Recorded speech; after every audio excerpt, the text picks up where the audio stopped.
한때 우리보다 잘 살아서 우리나라에 대가 없는 지원을 해주었지만 우리나라가 빠르게 경제 대국으로 거듭나면서 격차가 극심하게 벌어진 국가가 있습니다. 우리나라는 선진국으로 거듭나고 있지만 그 나라의 대부분 국민들은 하루 약 1달러로 생활할 정도로 사정이 좋지 못합니다. 이에 우리나라는 수십 년째 매년 보답해오고 있을 뿐 아니라 경제와 교육 등 각종 거대 프로젝트 등을 지원하는 중입니다. 해외 언론들은 이 같은 감동적인 모습에 한국으로 인해 위기를 벗어나고 있다며 반성해야 한다고 보도했는데요. 과연 우리나라는 어떤 도움을 받았고 어떤 보답들을 하고 있을까요? 우리에게 대가 없는 도움을 베푼 국가는 에티오피아입니다. 한때 우리보다 부유했던 에티오피아는 한국 전쟁이 발발하자 이름조차 들어보지 못했던 한국이라는 나라에 자국의 군인들을 보냈습니다. 당시 많은 나라들이 국제이해관계에 따라 유엔의 요청으로 우리나라에 지원군을 보냈지만 에티오피아는 조금 달랐는데요.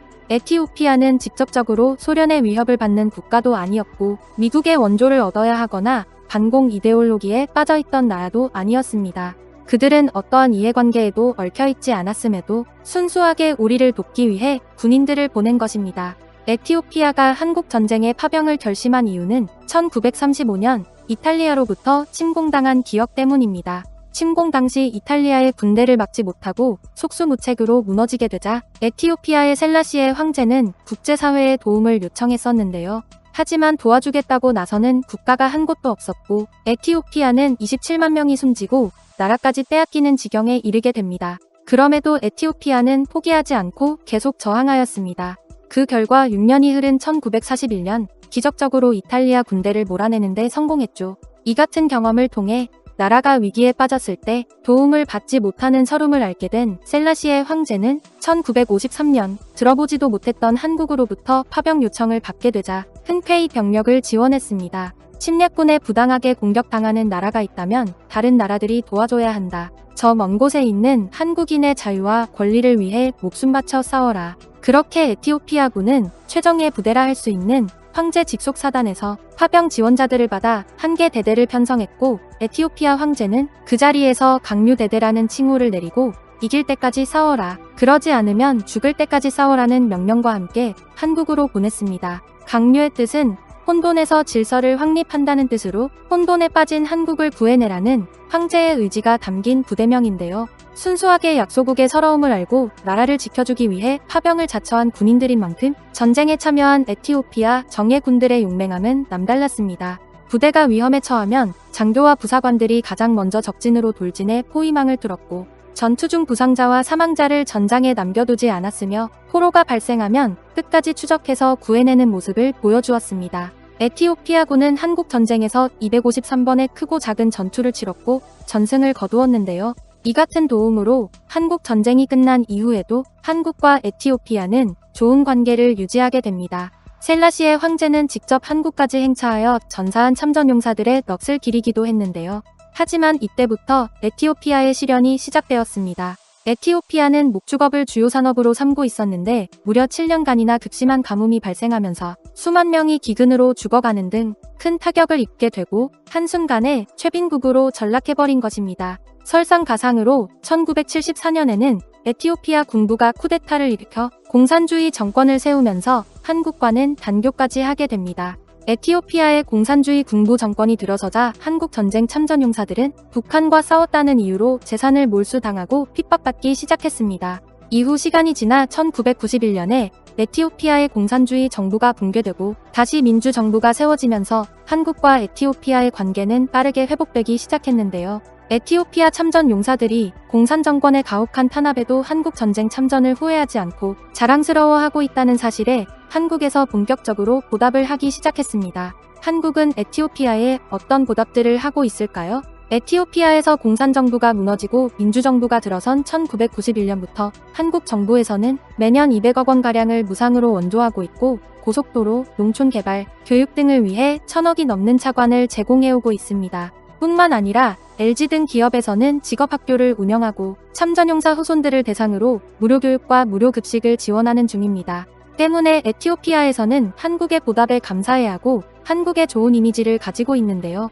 한국의 보답으로 인해 지난해 2021년 10월은 에티오피아의 기념비적인 날이 되기도 했습니다. 어느 나라도 해결하지 못하고 있던 에티오피아 물 문제를 한국 정부와 단체가 나서 해결해내었기 때문인데요. 에티오피아의 물 문제는 심각한 수준입니다. 세상에서 가장 가난한 나라로 꼽히는 에티오피아는 현재까지도 농업 기반의 개발도상국인데 수년째 많은 지역에서 홍수와 가뭄이 반복적으로 발생해 빈곤에 허덕이고 있는 실정입니다. 흐르는 강물이 있음에도 기술력이 부족해 강을 전혀 활용하지 못하고 70%에 달하는 에티오피아 농민들이 비에 의존해 농사를 짓고 있었기 때문에 홍수와 가뭄으로 인한 피해는 더욱 커질 수밖에 없었죠. 심지어 에티오피아의 외곽 지역 주민들은 생활에 필요한 물을 구하기 위해 4시간 거리를 매일 양동이를 지고 오가는 상황이었는데요. 에티오피아 정부는 이러한 물 부족 문제를 해결하기 위해 고군분투를 시작했습니다. 우선 식량 문제를 해결하기 위해 관계용 댐 건설과 농업용 관계수로 건설에 나섰는데요. 하지만 댐 건설 경험이 없는 에티오피아에서 자력으로 댐을 짓기는 불가능했고 결국 에티오피아 정부는 이탈리아와 일본 등 여러 나라의 도움을 요청하게 됩니다. 하지만 과거 에티오피아가 이탈리아에 침략당해 황제가 국제사회의 도움을 요청했을 때처럼 모든 나라들이 댐 건설의 난이도와 예산 부족을 이유로 에티오피아의 도움 요청을 거절했는데요. 거절을 당한 에티오피아가 이도저도 못하고 난처한 상황에 빠져 있을 때 한국농어촌공사와 한국국제협력단이 에티오피아의 도움의 손길을 내밀었습니다. 과거 에티오피아 황제가 아무런 이해관계 없이 한국전쟁에 참전했듯이 한국에서도 에티오피아에 보답하기 위해 발벗고 나선 것입니다.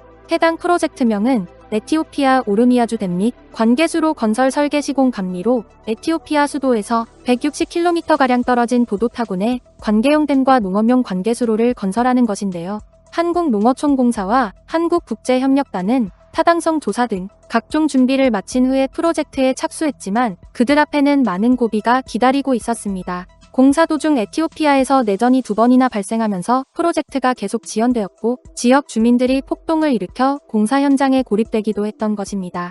게다가 코로나가 발병하면서 건설자재 공급난이 발생하기까지 했죠. 하지만 이러한 역병을 이겨내고 프로젝트가 시작된 지 7년째인 지난해 2021년 한국농어촌공사와 한국국제협력단은 마침내 댐과 관계수로 공사를 마쳤습니다. 댐과 관계수로 공사는 에티오피아 주민들의 삶의 질을 확연히 높여주었는데요. 한국은 거기서 그치지 않고 토마토, 양파, 감자 등 특용작물 재배 기술도 전수하고 있어 이로 인한 에티오피아 국민들의 소득 증가는 20배에 이를 것이라고 합니다. 홍수와 가뭄으로 생활고에 허덕이고 있던 에티오피아 국민들은 이러한 소식에 누구보다 기뻐했는데요. 에티오피아 현지 방송에서 해당 내용을 집중 보도한 것은 물론이고 이탈리아 언론들에서도 에티오피아는 더 이상 식량 걱정을 하지 않아도 될 것이라며 한국의 프로젝트에 대해 보도했습니다. 우리나라가 힘들 때 도움을 준 에티오피아에게 우리가 성장에 보답할 수 있다는 것이 정말 감사한데요. 그러면 에티오피아를 돕기 위해 애쓰고 계신 한국농어촌공사와 한국국제협력단 관계자분들에게 감사 인사를 드리면서 오늘 영상은 여기까지 하도록 하겠습니다. 제 영상이 마음에 드셨다면 구독과 좋아요 부탁드립니다. 끝까지 시청해주셔서 감사합니다.